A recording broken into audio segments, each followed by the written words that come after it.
Hello everyone, এটা ছিল আমার 23শে মার্চ 2024-এর একটা কাজ, যা আমি করেছিলাম পিএস ক্রিয়েশনের থেকে ইন্সপায়ার হয়ে। এরকম সেম কাজের অর্ডার আবারও আমি পাই। এতটা ভালোবাসা পেয়েছিলাম এই ডিজাইনটার ওপর।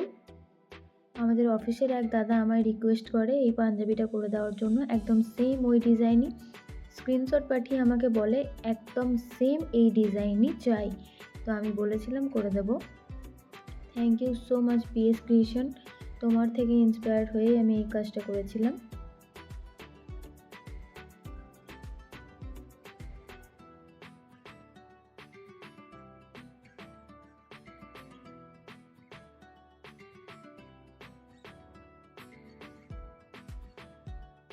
তোমরাও সকলে জানিও এই কাজটা কেমন হয়েছে। এই পাঞ্জাবি ডিজাইনটা ছিল আমার ভীষণ ভীষণ পছন্দের, কেননা লালের ওপর সাদার কাজ একটা অসাধারণ একটা নতুনত্ব ভাব এনে দেয়, একটা সাবেকিয়ানা ভাব এনে দেয়।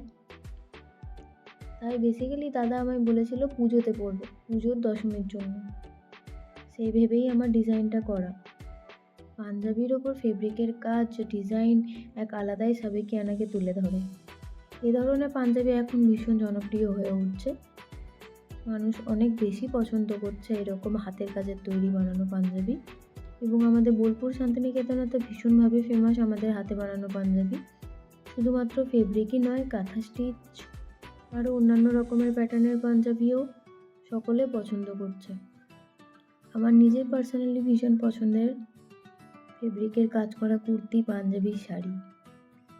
আমার ইচ্ছা আছে আমার এক শাড়িতে আমি পুরোটাই ফেব্রিকের কাজ করব, কিন্তু কবে সেই সময়টা দিয়ে উঠতে পারবো জানি না, কেননা শাড়ির কাজ অনেকটা হেভি হবে, আমাকে যথেষ্ট টাইম দিতে হবে। তোমাদের কীরকম কাজ পছন্দ আমাকে অবশ্যই কমেন্টের মাধ্যমে জানিও, তাহলে তোমাদের পছন্দ অনুযায়ী কাজ আমিও কিছু কিছু তুলে ধরতে পারবো আমার ভিডিওর মাধ্যমে। এই ছিল আমার পুরোপুরি কমপ্লিট ওয়ার্ক। তোমরা দেখে সকলের মতামত জানিও। আবারও নতুন রকমের ভিডিওর সাথে দেখা হচ্ছে। আজকের মতো টাটা।